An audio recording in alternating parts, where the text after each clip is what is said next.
कृपा Krishna, chief editor, जन युवा बोल, न्यूज़पेपर दिल्ली।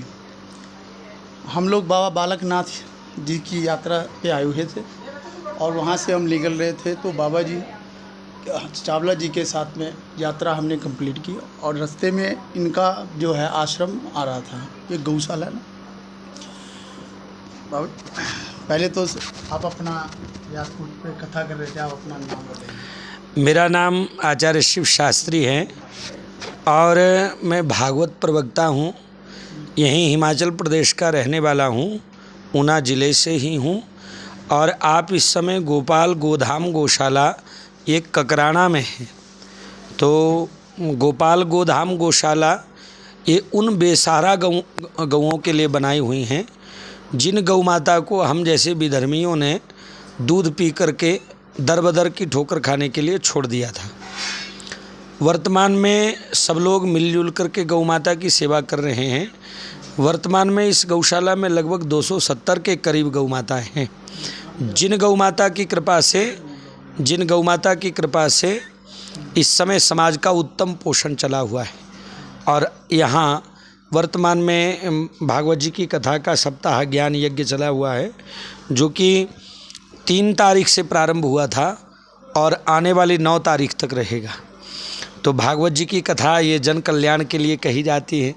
भागवत जी की कथा अपने आप में वो कथा है जिस कथा से न केवल राजा परीक्षित को ही मोक्ष मिला, न केवल दुंदुकारी को ही मोक्ष मिला, अपितु आज तक भागवत जी की कथा का आस्वादन लाभ जिसने लिया उन सबको सुख, आनंद और समस्त दिव्य पदार्थों की प्राप्ति हुई है। ओम। तो इन्होंने अपने बारे में बताया और भागवत कथा के बारे में बताया।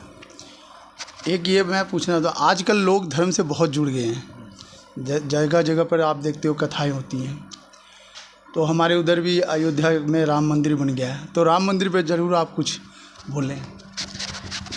राम मंदिर मूर्त रूप में अभी हमें दिख रहा है, पर वर्तमान में मैं ये कहूँगा कि राम मंदिर आज का नहीं, राम मंदिर तो पहले का ही बना हुआ है।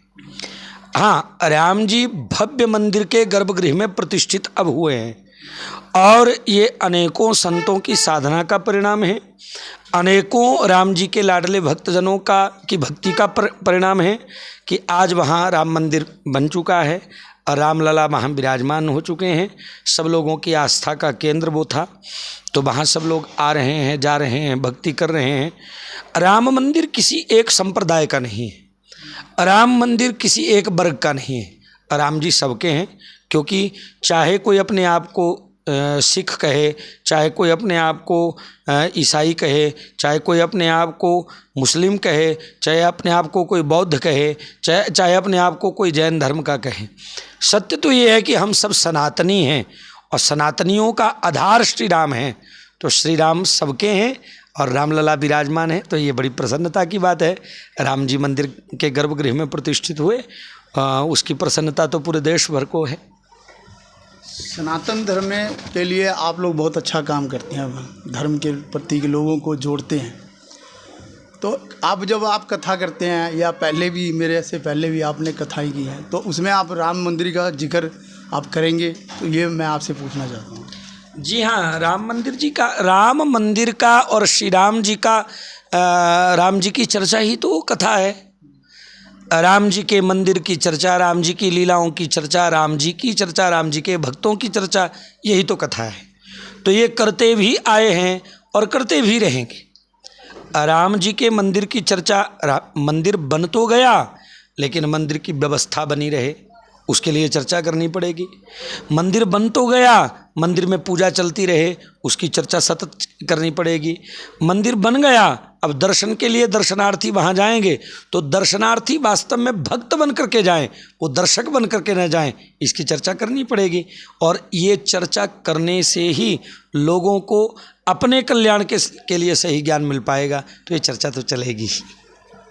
सरकार ने अपना काम तो कर दिया है, अब जैसे भागवत कथा होती है, जहाँ भी कुछ होता है, सनातन को जोड़ने का सबसे बढ़िया माध्यम आप लोग कथावाचक हैं।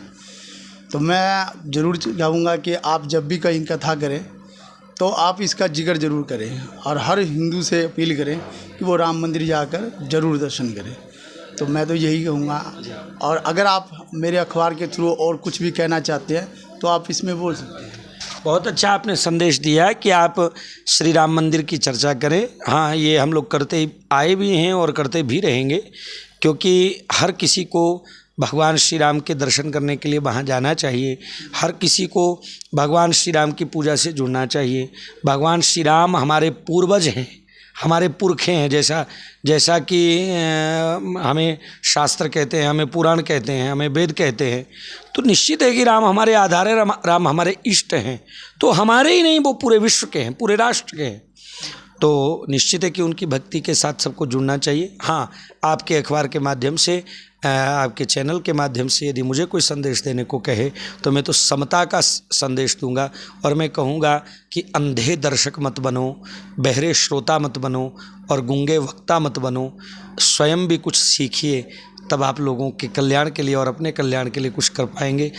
मंदिर में जाना आवश्यक है, पर मंदिर में जा कर के केवल खड़े होकर के दर्शन करना ही आवश्यक नहीं है। हमें राम जी की स्तुति भी सीखनी है। तो गूंगे वक्ता नहीं, हम वक्ता बने, वो वक्ता जिस वक्ता को अपने शास्त्रों का स्वयं ज्ञान हो, अपने वेदों का ज्ञान हो। ऐसा समाज अब बने, ये इसी के साथ। जय श्री कृष्ण। तो आप लोग सभी लोगों ने हमारे शक्तिपीठ पे बैठे महाराज जी के बारे में जाना, और हमारे लिए भी बहुत खुशी की बात है कि हम रास्ते से आ रहे थे और हमारे कर्म में लिखा था इनका दर्शन होना। और सनातन धर्म के लोगों के लिए कुछ महाराज जी ने जो भी बताया, और हमने कोशिश की कि इनसे निवेदन भी किया है कि आप एक कथा में जो है सनातन धर्म के बारे में, अयोध्या मंदिर के बारे में ज़रूर बताएंगे। तो मैं KN ठाकुर, कृपा कृष्ण ठाकुर, चीफ एडिटर, दिल्ली जन युवा बोल, आप लोगों से अपील करूंगा कि इनकी बात को ज़रूर ध्यान से सुने और आगे से आगे इसको शेयर करें। जय श्री राम।